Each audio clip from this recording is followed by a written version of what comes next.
For the record, my name is Henry Santana, at-large City Councilor, and I am the Chair of the Boston City Council Committee on Education. Today is August 13, 2025, and it is currently 3:04 p.m. This hearing is being recorded. It is also being live streamed at boston.gov/city-council-tv and broadcasted on Xfinity Channel 8, RCN Channel 82, and Files Channel 964. Written comments may be sent to the committee email at ccc.education@boston.gov and will be made part of the record and available to all counselors. Public testimony will be taken at the end of this hearing. Individuals will be called on in the order in which they signed up and will have 2 minutes to testify. If you are interested in testifying in person, please add your name to the sign-up sheet near the entrance of the chamber. If you are looking to testify virtually, please email our Central Staff Liaison, Ron Cobb, at ron.cobb@boston.gov for the link, and your name will be added to the list. Today's hearing is on docket number 0149, order for a hearing to discuss Boston Public Schools' plans to protect students during heat emergencies. This matter was sponsored by Councilor Brian Worrell, Julia Mejia, and Benjamin Weber, and was referred to the committee on January 8, 2025. Today I am joined by my colleagues in order of arrival, Councilor from District 4 and the lead sponsor of this, Councilor Worrell. And we've also received a letter of absence from Councilor Pepin. Before I introduce our panel today, thank you so much for being here. I'm going to allow the lead sponsor to give some opening remarks, starting with, Councilor Worrell. You have the floor. Thank you, Chair. I just want to thank BPS for being here. This conversation is just to get an update. I know we have made a good amount of progress on getting ACs into our buildings and have created a plan to deal with heat emergencies. So just want to get an update on what's outstanding, what progress we made, and just looking forward to the conversation. Thank you, Chair. Thank you, Councilor Worrell. I'll just say that I think this is a very important conversation. I think we're literally in the heat emergency right now, day 3 of our heat emergency. So I know that school is out, but as I know that early on in September and then at the end of the school year, it becomes a lot harder for our students, and I want to make sure that our teachers and our students feel good in our schools, feel cool in our schools. So this couldn't have happened at a better time, especially as we're approaching the 2025-2026 school openings. So with that, I will introduce today's panelists. With us we have Brian Ford, who is the Chief Operating Officer for our Boston Public Schools, Anthony Pena, who's the Executive Director of Facilities Management for Boston Public Schools, and we have Kayla Jackson, who's the Deputy Director of Facility Management for Boston Public Schools. So again, thank you so much for being here and for answering our questions. I'll turn it over to you all for any opening remarks or presentations that you may have. Thank you, Councilor Santana. Thank you, Councilor Worrell. Thank you to the Council for having us here today. This is a very exciting subject, and I'm happy to be able to talk about it. With me, the Executive Director of Facilities and the Deputy Director of Facilities, Anthony and Kayla. I'm very happy to have them here beside me because while I have started the work that's happening here for BPS, they will be continuing the work that's going to be happening. That's going to continue to drive it forward and make sure we're able to commit to the students here for BPS. So just a quick history of where we are right now. BPS is the oldest school district in the United States, and with that, the majority of our buildings were built before 1950, and about 73% of those buildings are still built before 1970. So with that, we have a lot of infrastructure issues that we have to overcome, and we do serve a very large and diverse amount of students. And we have about 11 million square feet and 132 buildings in which we address AC, thermal comfort, and many other issues within the BPS portfolio. In 2021, when I started with BPS as the Executive Director of Facilities, we were in a pretty uncomfortable place, and when it comes to thermal comfort, just about 32% of our buildings had cooling in them. Most of that came from mechanical ventilation systems, and there wasn't many other solutions that were present in the district. Over the next 3 to 4 years, we're able to really increase these numbers. So instead of having 68% of our buildings that do not have cooling, we now have 92% of our buildings that are covered with cooling. 3% of those buildings that are in progress, and 5% of those that have already initiated in the planning phase to move us forward to make sure that we get to that 100%. And our overall goal is to make sure that we can provide thermal comfort for all students and staff in educational facilities across Boston Public Schools. And as we talk about our progress, there was a lot of work that we did in order to get here. In 2021, with the help of my predecessors, past administration, current administration, the Office of Budget Management, many written requests to many different people and lots of constituents, we were able to get about 6,400 AC units brought into the district. And with that, we were able to do 2 separate contracts, one to procure the AC units and one to procure the work that actually does the installation of those AC units within our Boston Public Schools. And with this, now that we've seen the iteration of the installation of these AC units that allowed us to address 80 of the Boston Public School buildings on top of the ones that were already complete, we also are now looking at what it takes to maintain these AC units throughout the rest of our district currently. So we are putting together filter contracts, we're putting together different servicing, and we're making sure that the facilities team is able to replace these items as often as they are needed. And happy birthday to Councilor Flynn, who I saw just join us.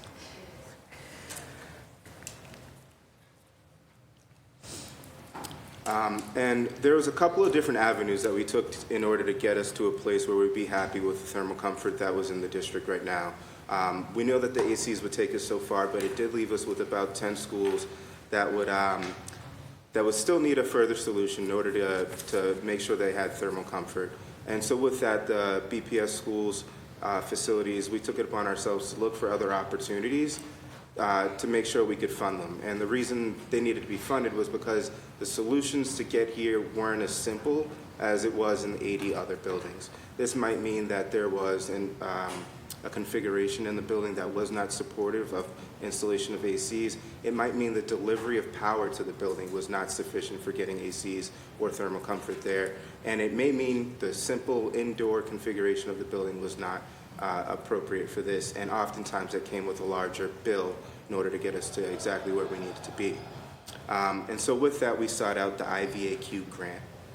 This was a partnership with the Department of Early and Secondary Education that allowed us to apply for $15 million, roughly, for us to make improvements to our schools. And with that, and 18 months of going back and forth and a few different design constraints that we had to be within the 30% assessed value of a building, we were able to get that project off the ground. And we're looking at completing that by December of 2026.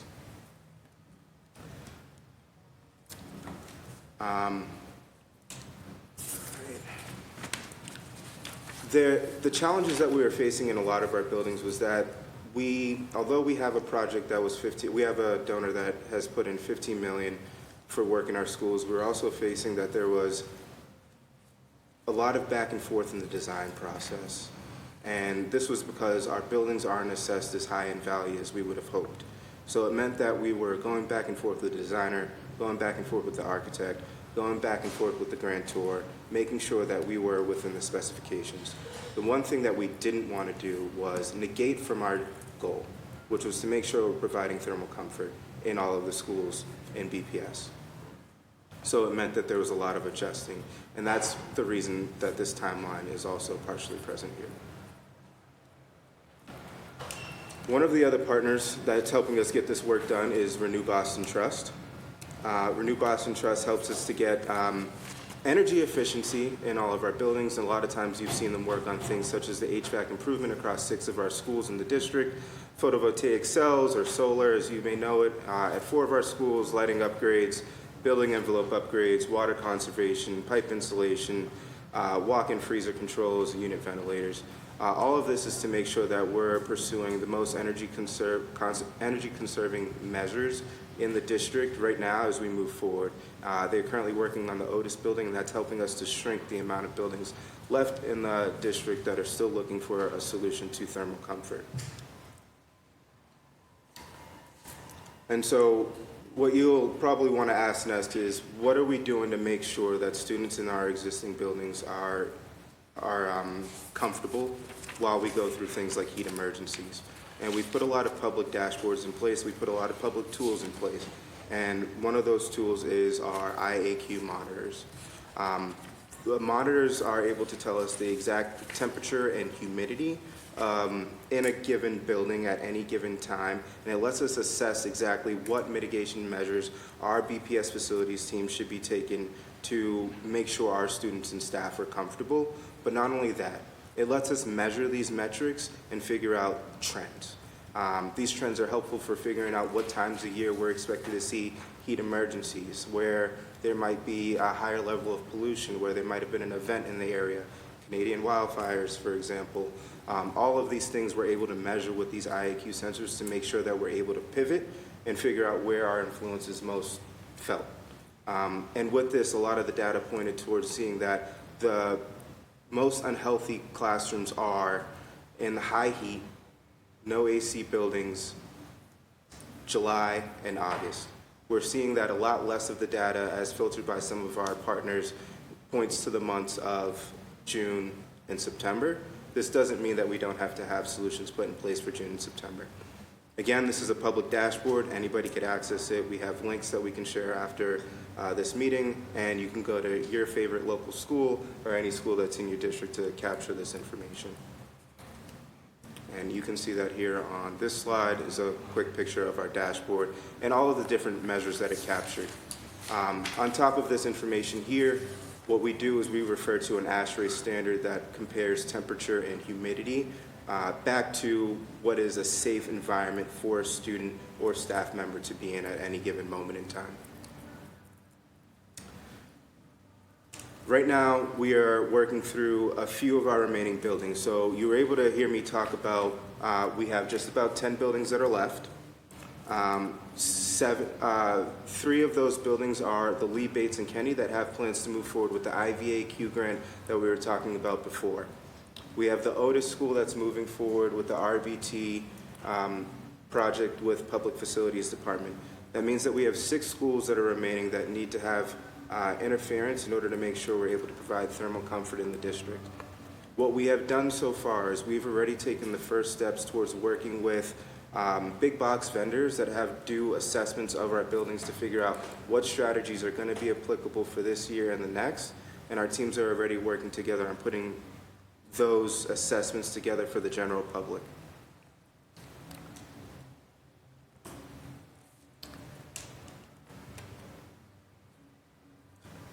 A couple of the things that we're also doing to make sure that our students are comfortable is we have made sure to put together some cool down zones within our buildings. And so this means that although we are now looking at 6 buildings within the district that are not able to handle high heat, we do have cool down zones that are located within each of these buildings. And this may mean that the cafeteria and the library, the cafeteria and the nurse's office, the main office, there are more than one area within each one of the schools that were not able to be addressed, that a student is able to go and receive cooling to make sure that we can negate any heat-related effects on students' learning outcomes or existing conditions.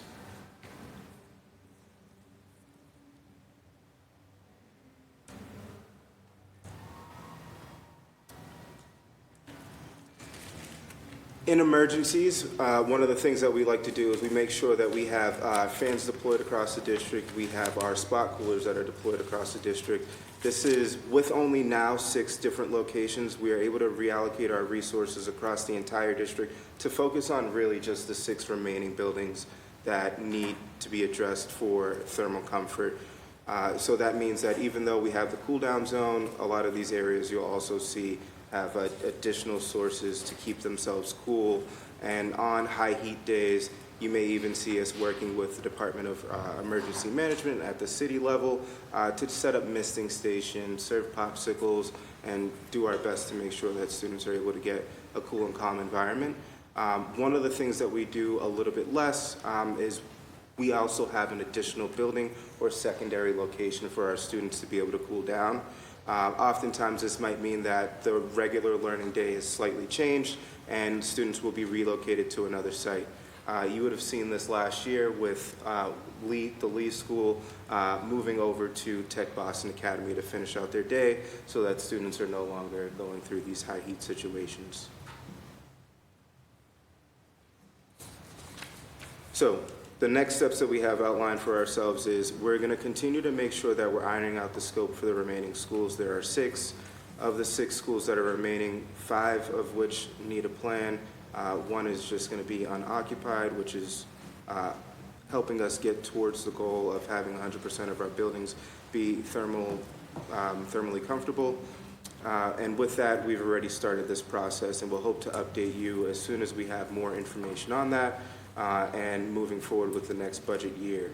What I can say right now is that OBM has put money forth for us to continue this initiative year after year. Our Office of Budget Management has put money forth to continue to let us do this year after year, and we are continuing to make these improvements. What we're going to continue to do is make sure that we have our ongoing assessments of our existing AC systems as well to make sure that we're doing the repairs as efficient as possible. And then we're going to maintain our partnerships with the entities such as Renew Boston Trust, Public Facilities Department, and make sure that we're seeking out other grant initiatives to make sure we're attacking this work from multiple different angles. And then the one thing that we really didn't want to do today was, or any time over the last 4 years, was really let perfection get in the way of progress. And with that, we know that there's a lot more we can be doing in terms of energy conservation measures in our buildings. We installed window AC units. Our goal would have been to put something in that was a little bit more energy efficient, but our first goal is making sure that we solve thermal comfortability for all of our students. Then we'll work on solving the sustainability and energy conservation measures that are associated with that. So, our pledge is BPS is committed to ensuring every student learns in a safe, comfortable environment. This work is complex, but we are moving with urgency, and we are focused on delivering thermal comfort across all of our schools. And if you ever need any more information about this, you can always reach out to me or Anthony Pena, Kayla Jackson, all who are with me here today. And thank you.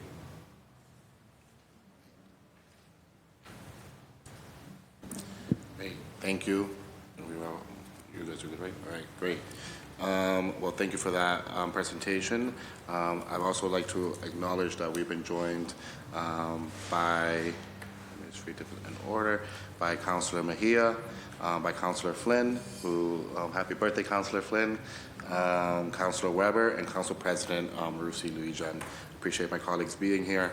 We're now going to go to my council colleagues in order, well, starting with the lead sponsors, and then in order of arrival for councilor questions. Councilor Worrell, you have the floor. Thank you, Chair, and again, thank you for your presentation. Want to just give a big shout out to the parents over at the Lee Academy for bringing this forward and asking to have a hearing on this. So just big shout out to the Lee Academy parents, and happy birthday to Councilor Flynn. I know through your presentation you spoke about a lot of the installations was heavily funded by grants. In terms of like the maintenance, when you're swapping out ACs tend to have window ACs tend to have a lifespan of 5 to 10 years, but that's also based off of usage, environment that they're in. Do we have a budget, or what is the budget for replacing or maintaining some of those window ACs? Good afternoon, Councilor. Thanks for the question. So we are now rolling the maintenance costs for our AC units directly into our facilities maintenance budget. That line is historically used to take care of our mechanical ventilation systems, we are now adding that to that same spot. We also have AC units that are on backstock within our existing warehouses, filters and all the associated maintenance also being rolled into contracts year over year, so that we're including this in our regular budget request. Okay. And I'm assuming that, can you talk to me about how do you know when to replace one? Are you taking just a look at the air quality? Is someone checking them on a yearly basis? So we have our custodians will let us know exactly how it feels. Our teachers always let us know how it feels in the classrooms. We do have the IAQ sensors that are in every classroom as well. And then we do have a filter maintenance contract that actually was just signed a couple of days ago, where we'll have contractors coming in to replace those filters and do the regular maintenance on them on regular cycles. I believe it's biannually. Got it. And do you see a difference in the air quality dashboard with schools that have HVAC systems and window ACs? And if you do, can you speak to that?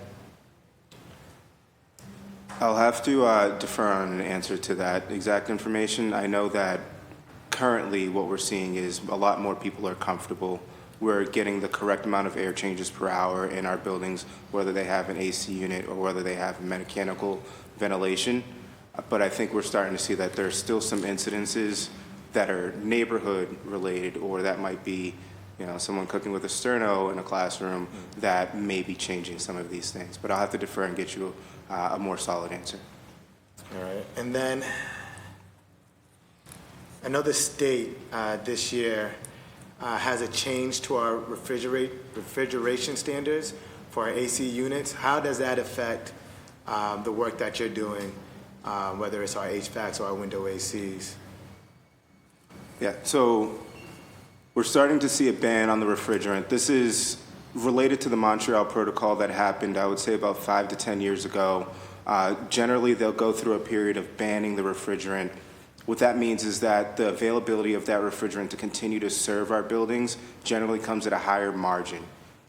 We are generally able to continue doing that, and we're still usually able to maintain our environmental safety in doing so. With this new ban, what we're seeing is it's a little bit more costly for us to maintain, and it's a little bit more costly for us to install. But overall, it's safer for our environment, it's safer for our students, and so we'll continue to move forward with that.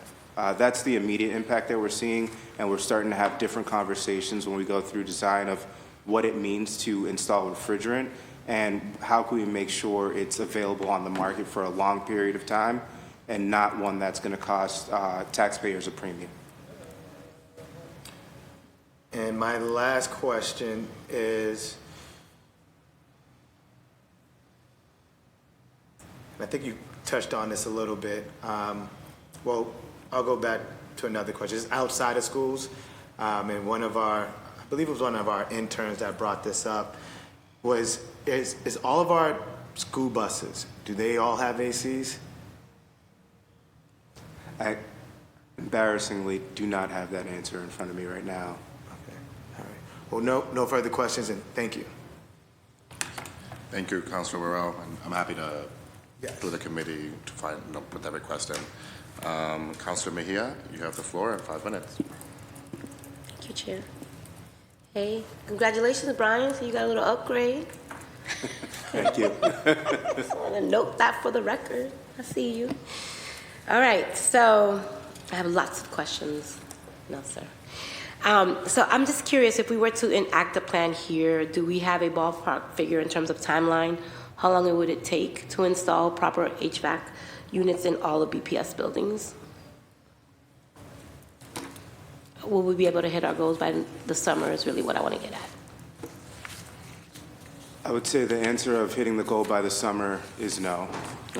Right now, for the 3 buildings that are in progress, we're hoping that those will be done by December of 2026. The Otis, we're hoping will be done hopefully by this summer. We'll see some versions of it, not this summer of 25, summer of 26. We'll see that starts to operate.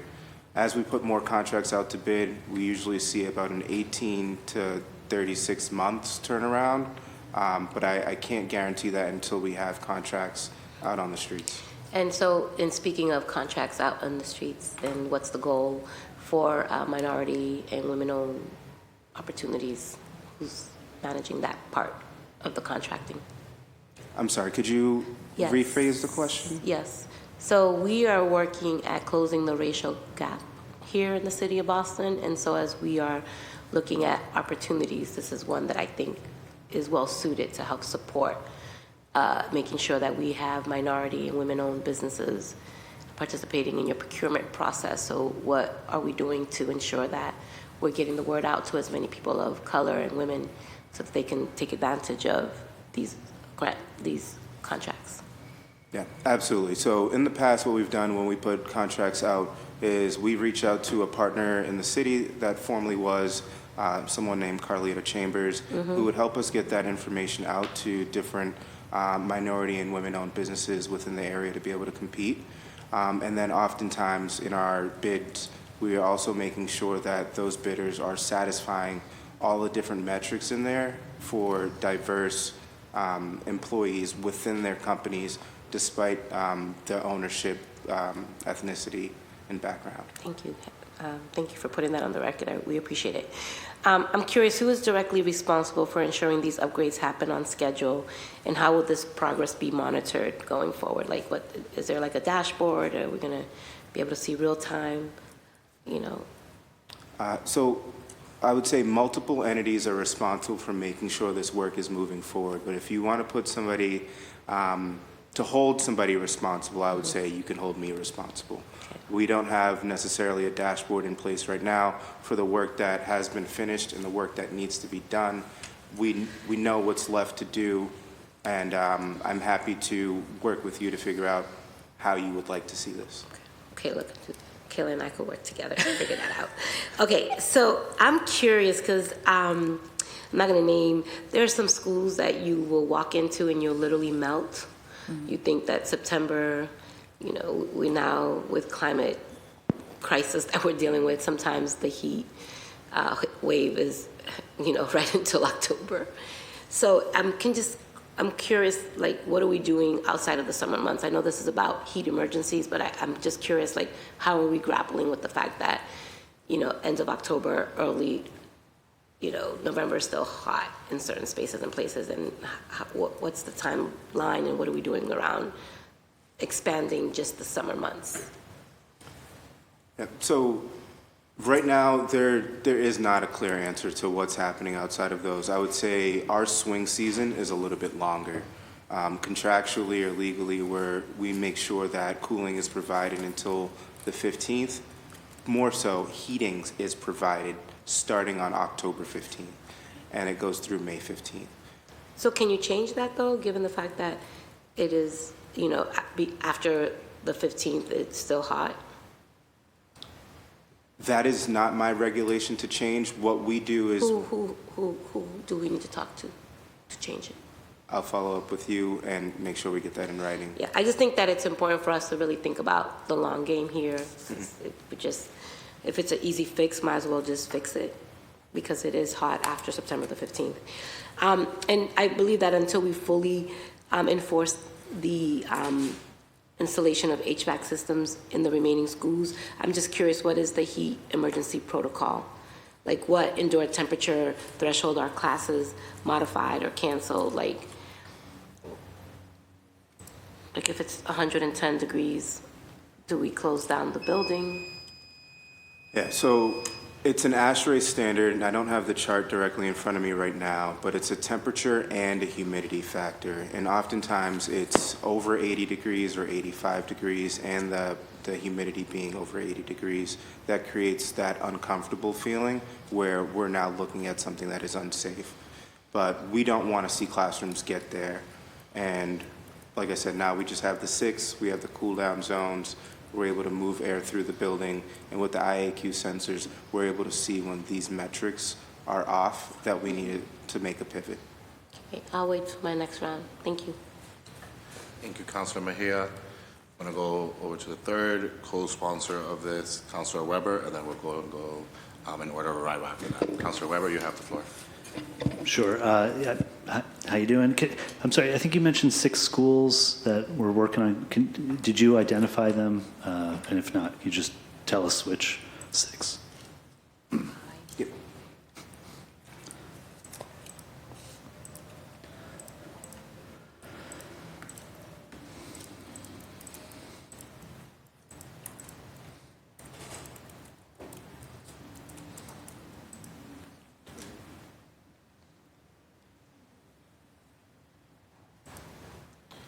All right. I did not previously identify which schools we had that were remaining, but I will list off all 10 schools that we're talking about right now, just so we have the status of those.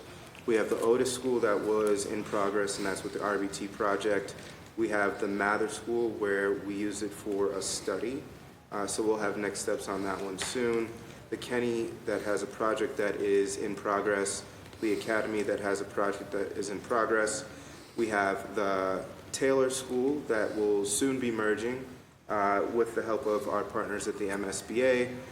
We have 2 of the Melvin King locations, that'll be Peterborough and St. Mary, where St. Mary's will no longer be serving students at this time. Community Academy also needs a future plan.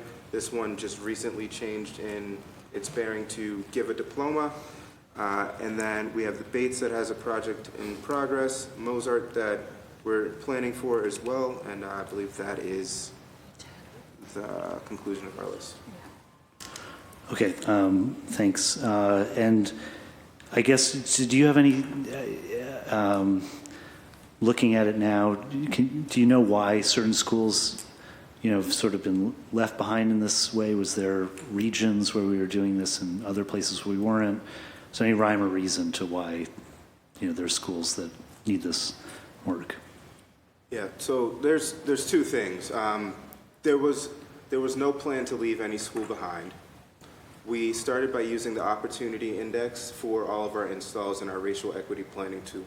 That's how we began to do the work for the AC installation across the district.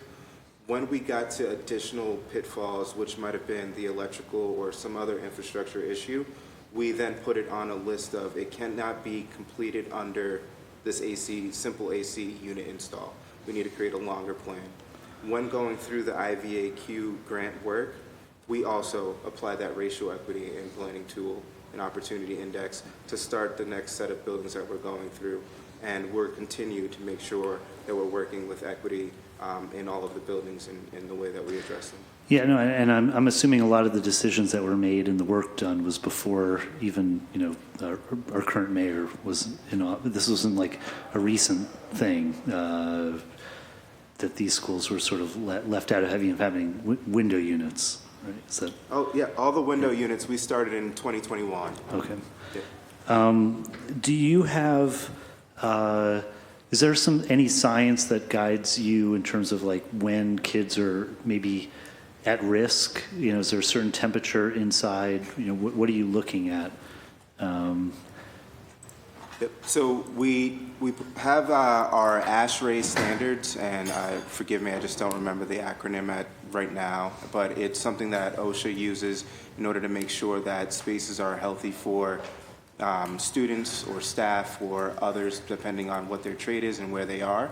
And it's a combination between the temperature and the humidity, and that is kind of where we this is the information we use to make decisions on should we keep students in the building, should we move them to the second location, when we should start interfering. And just how will you know what the temperature is inside one of the King schools, for example? Have you put something in, or you just, how do you take the temperature? Yep. So we have our indoor air quality sensors that are in every classroom across the district, and then we have a reference point on the roof or outdoor unit or somewhere outside of the building that we know we have a control of exactly how that works. Okay. Has that been set off in the last year, or this last, in June, where we've seen that the warning lights go off in a classroom? The lights won't go off in a classroom. It's a sensor, so it'll just read back. I just meant metaphorically, yeah. I would have to go back and Okay. look at the data, and we also have that on a public dashboard too. Okay, thanks. And just I think something that might help kids with thermal comfort is a pool. And I know we've talked. Just do you have any updates on the Hennigan pool? You came here. I know that the work is still in progress, and we have been getting closer to having the pool fully operable. More details to come. Oh my God. Yes. Thank you for answering, unsatisfying as it is. But thanks. Thank you, Chair. Thank you, Councilor Weber. We'll now go to Councilor Flynn. The birthday boy, I heard, is 30 years old today? 35. Yeah, there you go. Thank you, Mr. Chair, and thank you to the administration panel, the BPS team that's here.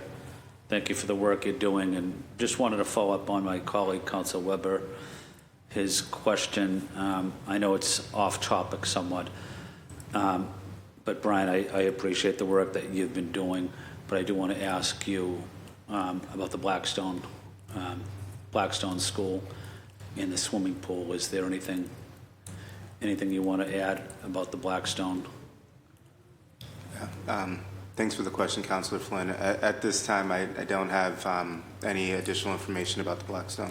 That's fine, I understand. Thank you, Brian.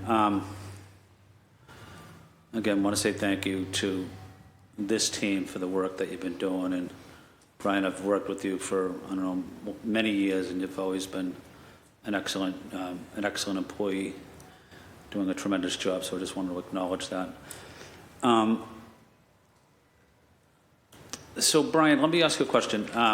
So the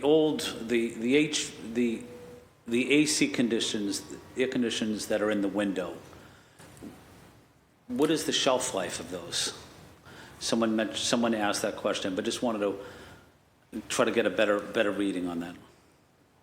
Yeah, so I don't have a general shelf life on what those units are. We typically see like it's somewhere around 5 years that we might have one last, but it'll all depend on how often it's used.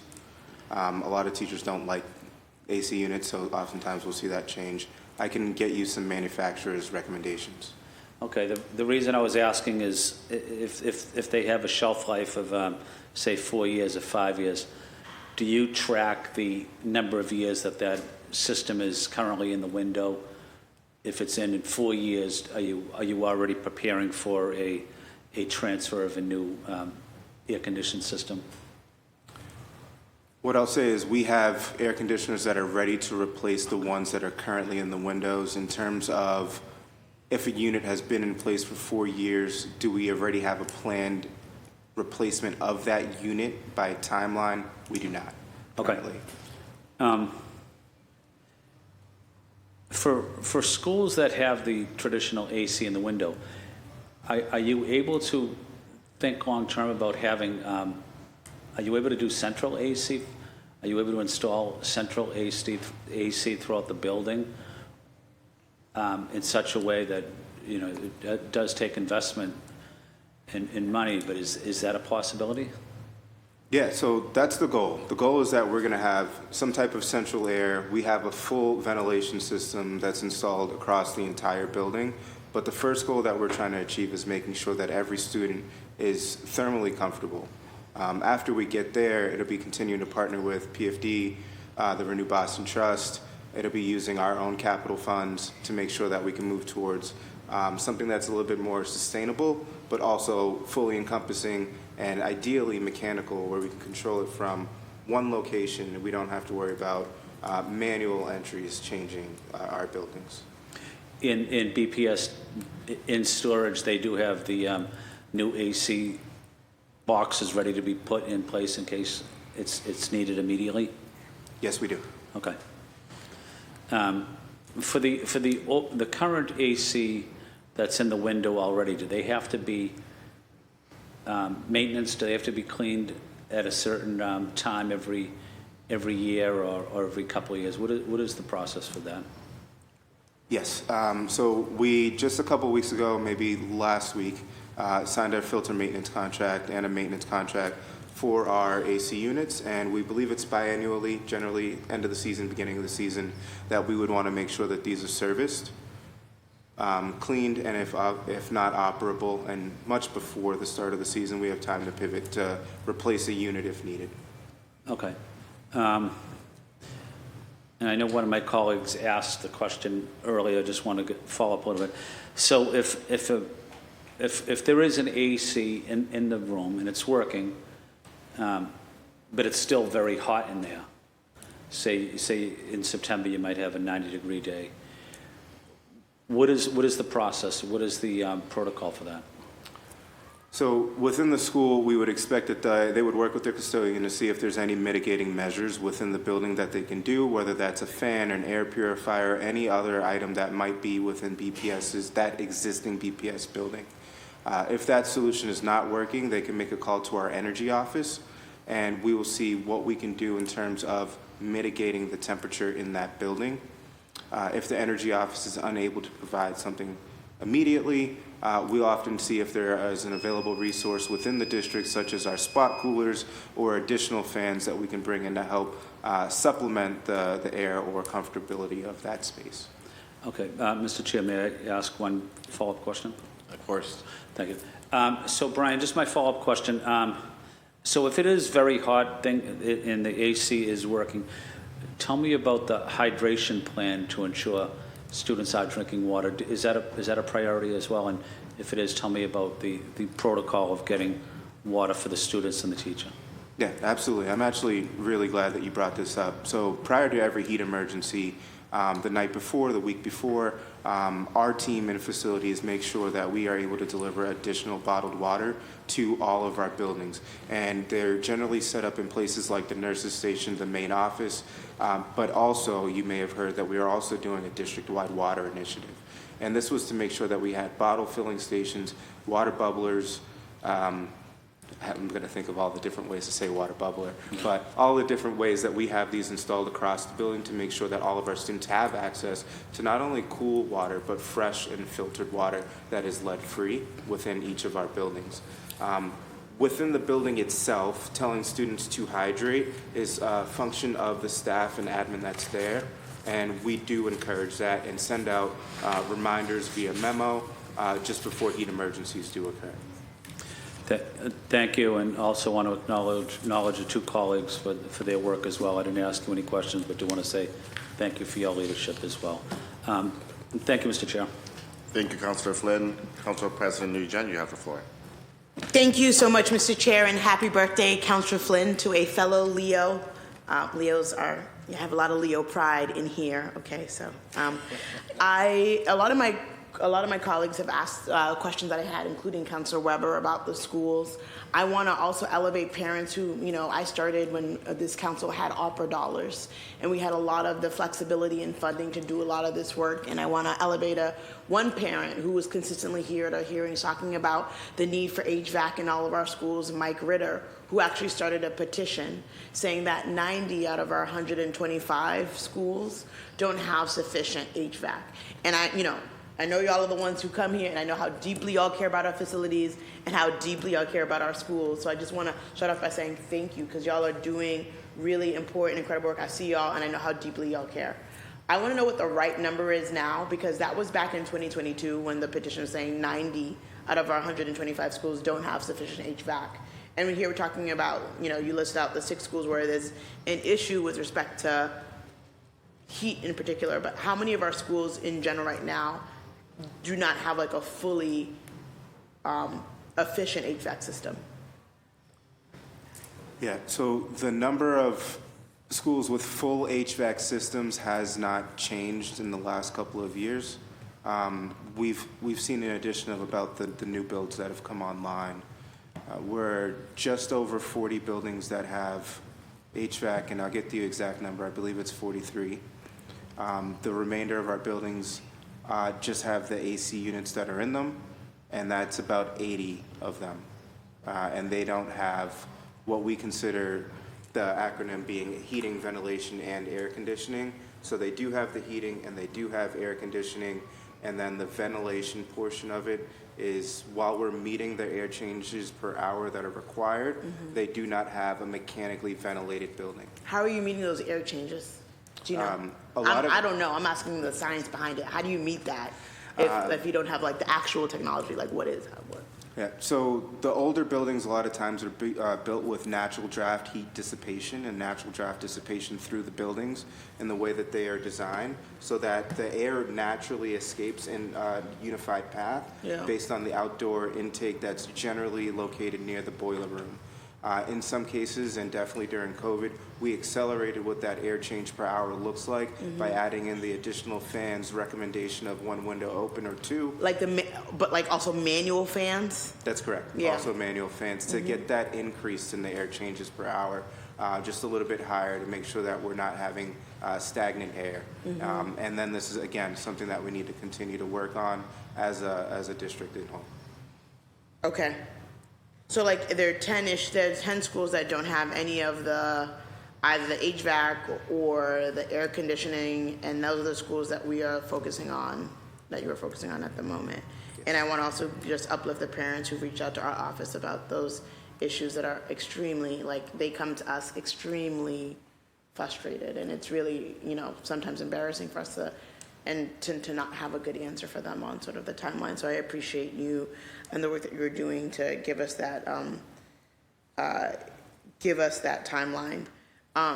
Obviously, it looks as though in a lot of ways, the more efficient thing to do is take the new buildings that are coming online with HVAC systems, because we are no longer building schools that don't have them. Correct?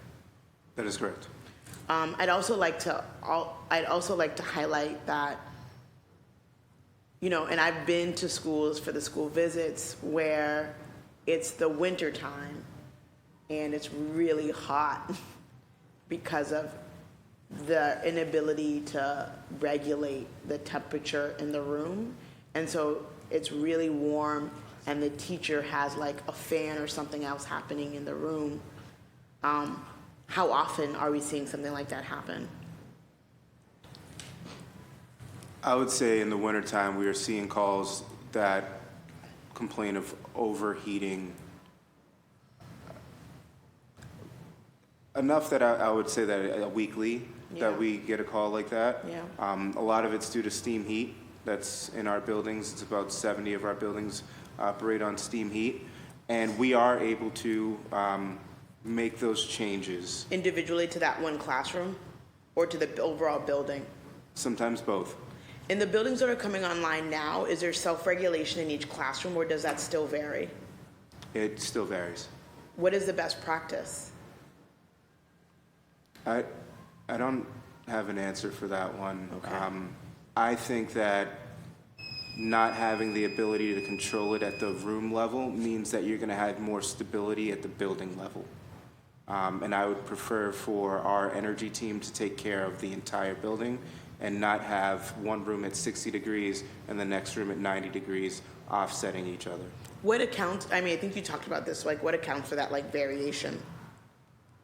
In sort of like why, you were good at answering the question before about ventilation, so maybe an answer as to like why does that variation happen where like, maybe the office is at us, 68 degrees or whatever, or 70, and there's a room that's out of whack and is 80 degrees. A lot of times this is because they have manual valves within the spaces, and so while there is a teacher at one end of the hall that is very cold and turns their valve all the way up, and the delivery system from the point that they are getting the heat from, like let's say the boiler, has to travel now through these other spaces, and so you may have that one room that's hot, and then you have someone who's completely closed the valve because they were already warm walking into the building, and then you might have that difference in temperature.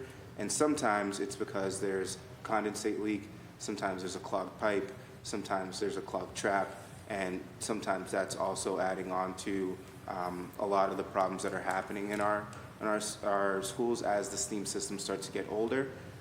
And they're no longer being installed for the most part, right? These are systems that we want to start moving away from in whole as we start to do new builds in the district. So in the new builds, even when there's not control in the individual rooms, because we're moving away from the steam system, there should be less of an issue with that variation.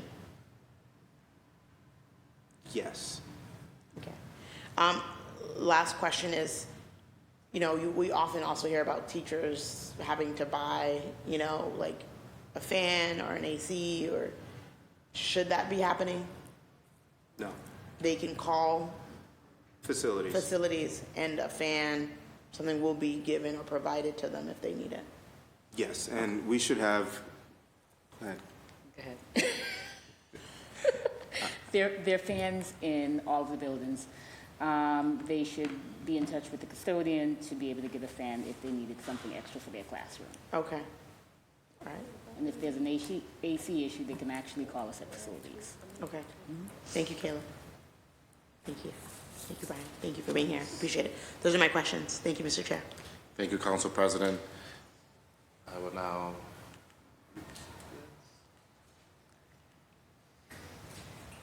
All right.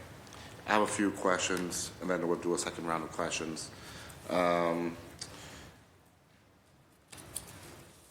But you mentioned you had a $15 million donor in one of your presentations. Is that accurate? Yes, I used the word donor. I meant to say grant, but it was about 15.3 million from the Department of Early and Secondary Education. Thank you for that clarification. I was like, we have donors now, so I wasn't familiar with that. Okay, thank you for clarifying. And then just to make sure, right? So when you mentioned every single classroom will have AC. That's the goal, right? And then right now, according to this, you're saying 92% of our classrooms have AC. That is correct. And does that include like nurse office, principal's office? Does that include teachers? I don't know what they call it, the teacher's room, but teacher's lounge, or does that not include that? No. This doesn't always include all of the accessory spaces served. Oftentimes, these rooms are in irregular configuration, sometimes in the interior of a building where a window hanging AC unit may not best fit that solution. How do we get information on those rooms and also like cafeteria? Like are most of our cafeterias AC'd across or do we have those numbers or do we not? Not right now, but in general. I can get the number of accessory rooms like cafeterias, gyms, auditoriums, main offices. I can make sure to get that information for you. That'd be great. And then my final question was going to be in regards to this climate resiliency. As you're saying that the goal is to have every classroom have AC. How is BPS and your team working to also make there's a lot of energy that goes into this, a lot of fossil fuels. Do we have a climate plan to make sure that our BPS, our Boston Public Schools facilities are being maintained, in a resilient way? Yes, so we still have our environmental team who's making sure that we work correctly with our utilities to try to mitigate the amount of use that we have on buildings that are mechanically ventilated, that are using cooling towers, that are using refrigerant systems, those that might be using other fossil fuels. For new installs and large replacements, we're also making sure that we are not installing any additional items that are using fossil fuels. And while we are doing other renovations throughout the district, we're preferencing with, they want to do heat pumps. We want to make sure we're using energy recovery units. We want to make sure we're tempering the air that's coming into the building and heavily relying on electrical systems as opposed to any of the other previous systems. And then I do also want to call out, yes, we are using a lot of energy for the AC units right now. And this is not the goal, but the goal is thermal comfort. And once we hit our goal, then we can start making those iterative changes on the overall configuration of what the system looks like in a building. Awesome. Well, thank you. I appreciate those clarifications and information. We'll now go to our second round of questions, starting with the lead sponsor, Councilor Rowe. You have the floor.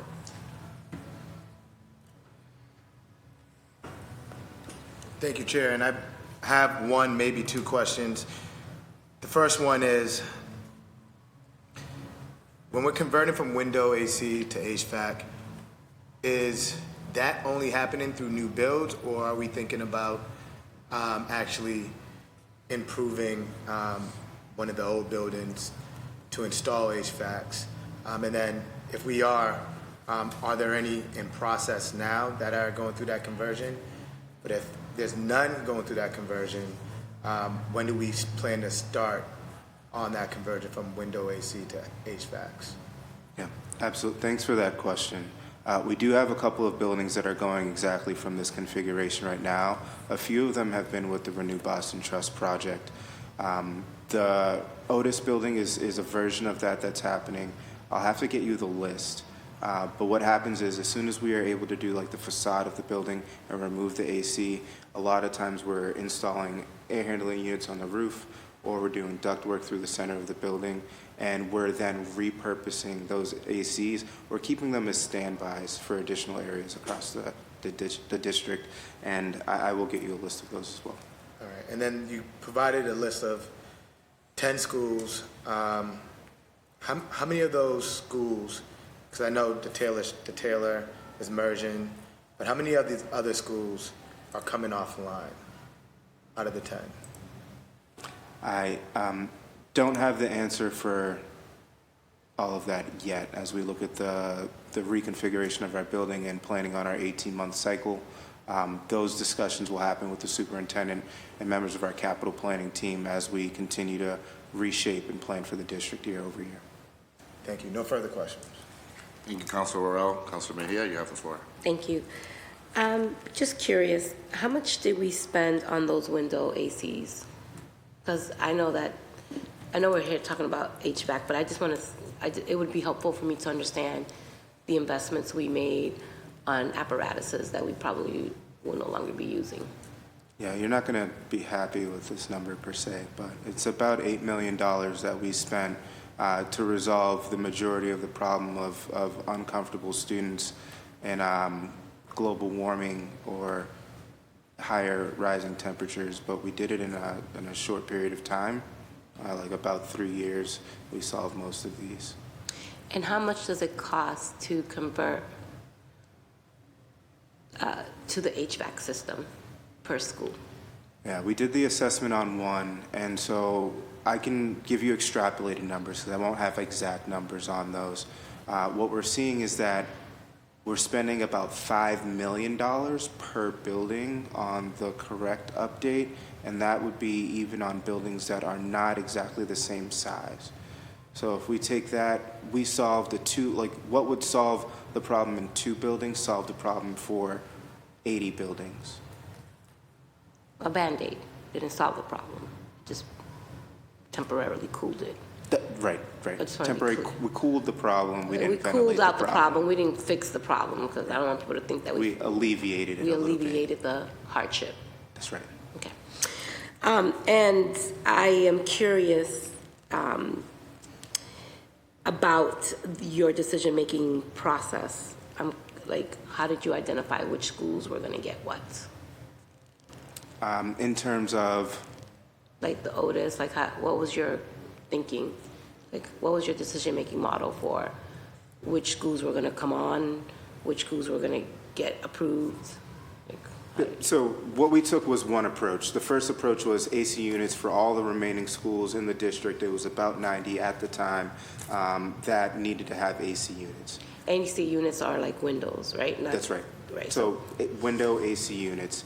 We did our racial equity and planning tool along with our opportunity index and came up with the install. So after you did that, did you go back and check some of these classrooms to see how well they were functioning? Because I've been to some schools during my visits where we have these window ACs that did not feel cool. So how have you all assessed those investments? $8 million to be exact. Yeah, I mean, we're heavily relying on, one, the IAQ sensors that are capturing the data, but what it won't tell us is if they're on. And so that's one thing that we do rely on staff within the building to let us know. If you're uncomfortable, we're logging those work orders, we're looking at how we can get better.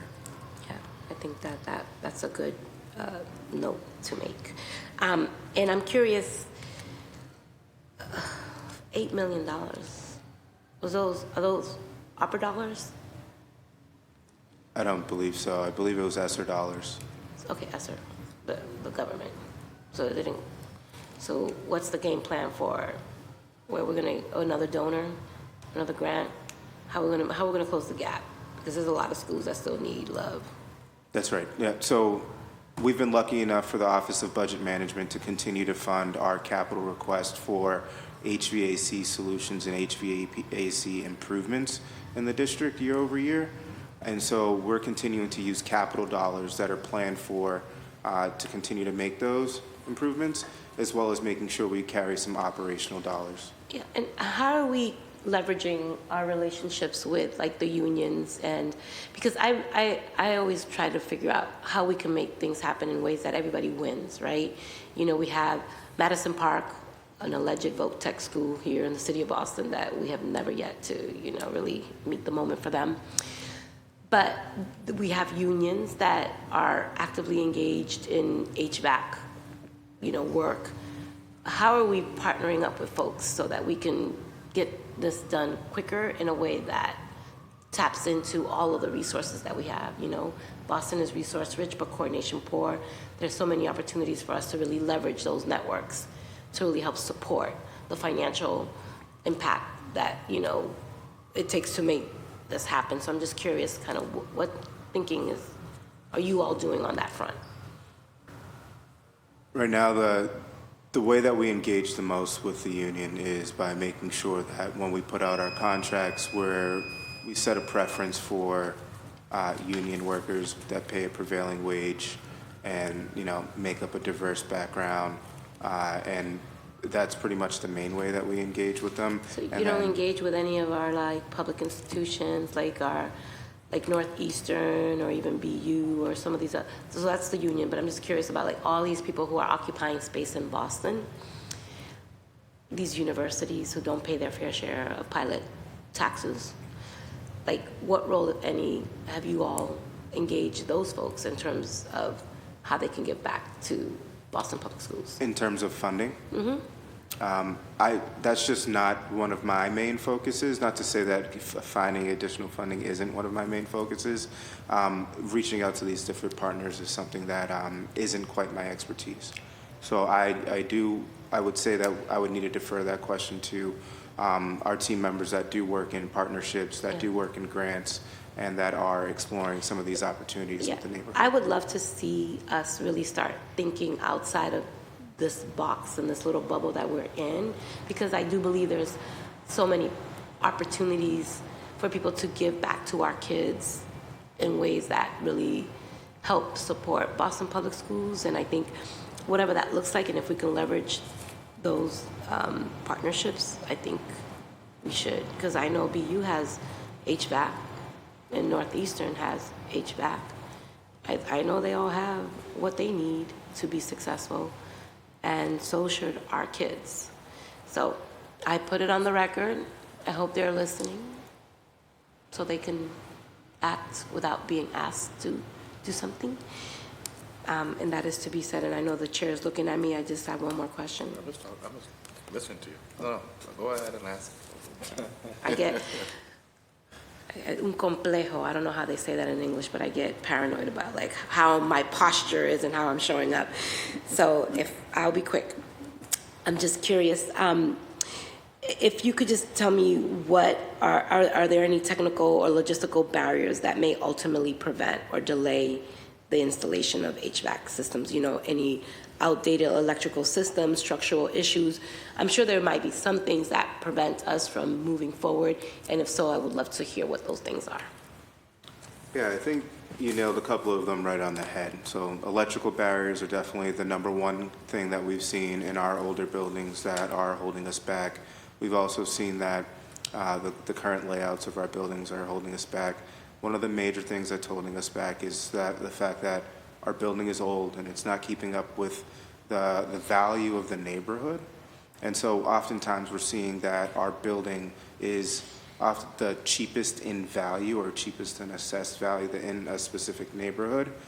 And that limits the amount of work that we can do before going towards what might be a capital project to address many of the other items in that building as well.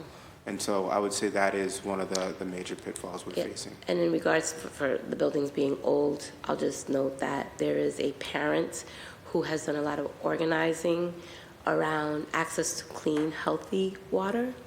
at the Tobin and a few other schools that we've partnered alongside. Leon Rivera, so I'm just going to name him because he's been incredibly active, and I'm sure you've heard him or have seen him, getting water bubbler coolers into certain schools. We've worked with them. You work with him, right? Yeah, I'm so happy to hear that. And I know we're here to talk about HVAC, but when I think about outdated, pipes and things of that nature, that is also a conversation that I think is worth noting, that all of our buildings need so much love and attention in terms of repair. So it's not just about the cooling, it's also access to healthy water. And so there's so much work to do. And that's why I'm really encouraging BPS to recognize that the capital budget is just going to do so much in BPS. And I just think that at some point we're going to have to start really holding people far more accountable than we do here right now, so that they can be better partners. And so that's what I'm interested in, working alongside you all in making sure that BPS is getting their fair share from some of these folks who are not paying their pilot taxes. So at the very least, they can give us an HVAC system. Thank you for that. They heard me. You heard me. Get it. And thank you for your leadership, and thank you for your work, and congratulations to you all. You all got upgrades and new promotions, and so I'm happy to see that. And you already know how I am, so I'm glad that y'all still like me, though. Thank you. Thank you, Councilor Mejia. Councilor Weber, you have the floor. Thank you. So the takeaway from this, it seems like, is to make these changes. HVAC is very expensive, and for that reason, window units is that's the first, easiest to reach solution. So we've been doing that. Do I have that right? 'Cause it's much cheaper, and it's not permanent, and so we're window units is that's our go-to solution.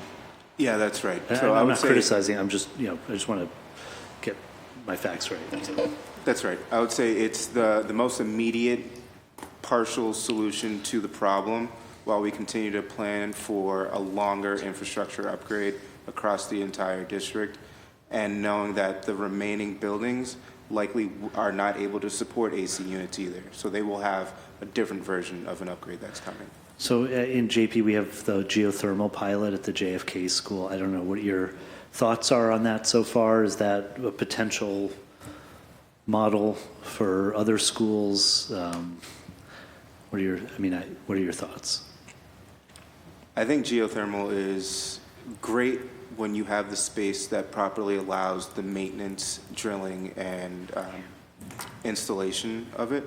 Unfortunately, I don't think many other areas in Boston, due to the water table, areaways, sometimes the neighborhood in itself, are always going to be well suited for a geothermal installation. But I do think there are others, like air source heat pumps, and I'm going to forget the word right now, like air source heat pumps and energy recovery units that are able to help supplement solutions that are very similar to geothermal. Okay.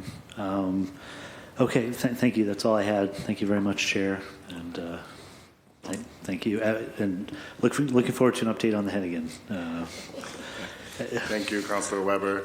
I believe my colleagues have a few more questions, so I'm going to hand it back over to Councilor Worrell and then to Councilor Mejia.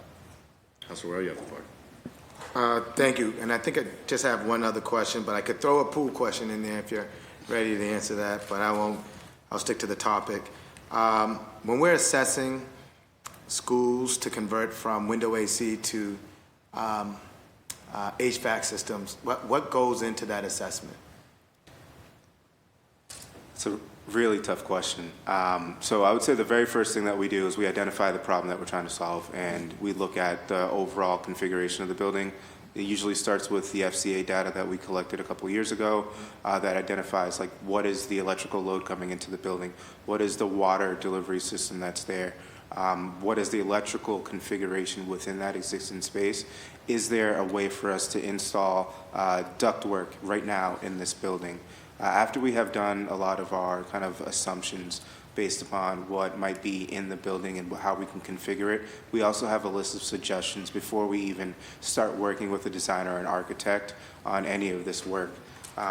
Generally, our projects team will start putting these items together and then putting the request together for here's options A, option B, and option C. The goal is for us to have thermal comfort throughout the building. We want ventilation throughout the building, and we want to make sure the building envelope is sound for all of those installations. And where possible, we're not repeating this across many other buildings, many other parts of the building and the equipment. So we're not leaving a boiler installed or not adding an additional boiler. We might be just solving with one total system to be installed. Now we're also adding the fossil fuel free, so we want to make sure we're not adding that in, and that becomes one of the metrics that we're working with. And then we have the engineers and architects do a bunch of calculations on like the building volume, the number of classrooms, configuration of the space, and they'll start projecting designs back and forth with us.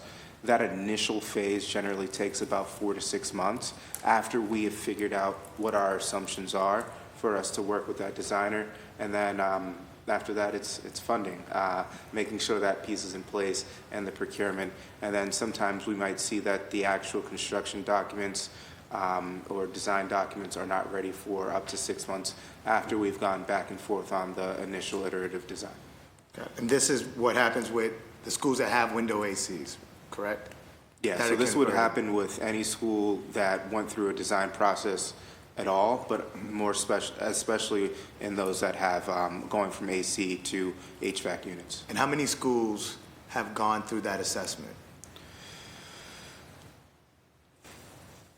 I don't have that number in front of me right now, but I would say that the Lee, Bates, and Kenny, especially, because they did have some cool down zones in them that have ACs installed, have gone through those assessments in depth, and that process took us a little over a year.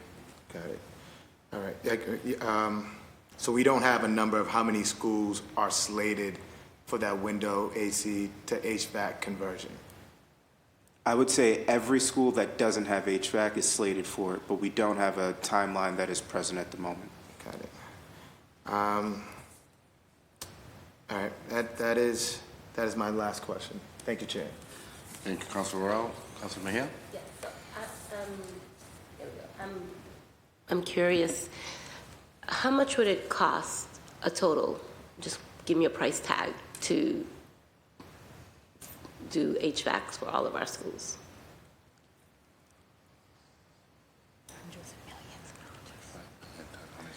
I actually had a really good number about 2.5 years ago. So give me the 2.5 year ago number. It was like 1.3 billion. Yeah. 1.3 billion. Yes. 1.3 billion. Or million. With a B. B With a big B.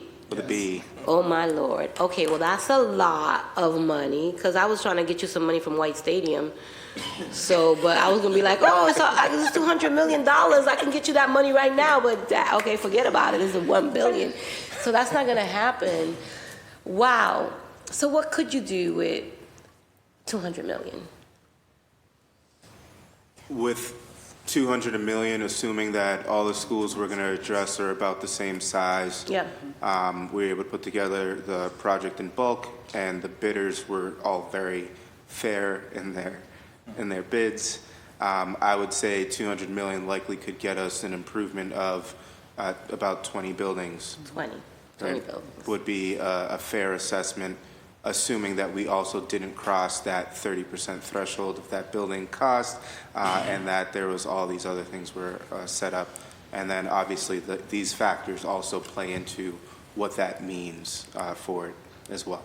So I'm And gonna ask- then yeah. there's the one other thing we're not thinking of is the time for construction to actually occur. Right? I can't take a building offline for a year if the students are going there. It's not fair. So the work generally happens only in the summer times as well, which is why we have the extension in some of our timelines. So we would go from 6 schools, right? I think 6 or 10 schools that you have ready to 20. So we can get you some more money, you could impact 30 schools as opposed to 6, right? Yeah, that makes sense. I know. But what we don't have is the money to just be like, here you go. The reason why I ask is because I've been working on helping us better think through what priorities look like in this moment, and how we utilize whatever little resources we have. And I know we're not here to talk about specifically about White Stadium, but we can make that happen for a lot less, and then we could utilize some of those dollars to help support other BPS projects. And I think that I just want to put that on the record, that we really need to start thinking. They're probably writing you saying, don't answer anything. I saw that I was sending you text messages. Don't worry, you don't have to answer it. I'm just going to put it on for the record. Is that, if we're really serious about helping to support our most immediate needs, then we have to really start thinking more intentional about what those needs are and how we support our young people. I would rather have 20 additional schools get what they need than to have a stadium that has all the bells and whistles that we're not going to be able to take advantage of. So I just want to note that for the record. And as you all continue to make your decisions, I would love for you all to prioritize our kids in that effort. And Brian, you are well positioned as the COO to take on some leadership in your seats and advocate fiercely on behalf of making sure that you have your tools and the resources that you need to deliver for our students. And I will back you up on that. So there you go. They're already late. They're getting, don't worry, stop texting. Thank you, Councilor Mejia. And are we all good? Thank you. I really want to thank our panelists for being here today. Thank you, Chief Ford, Director Pena, and Director Jackson for being here and for answering all of our questions. I've been informed by Central staff that we do not have anyone for public testimony. For that, I just want to, again, thank you all, and thank you for being here. Thank you to my colleagues. And this hearing on docket number 0149 is adjourned.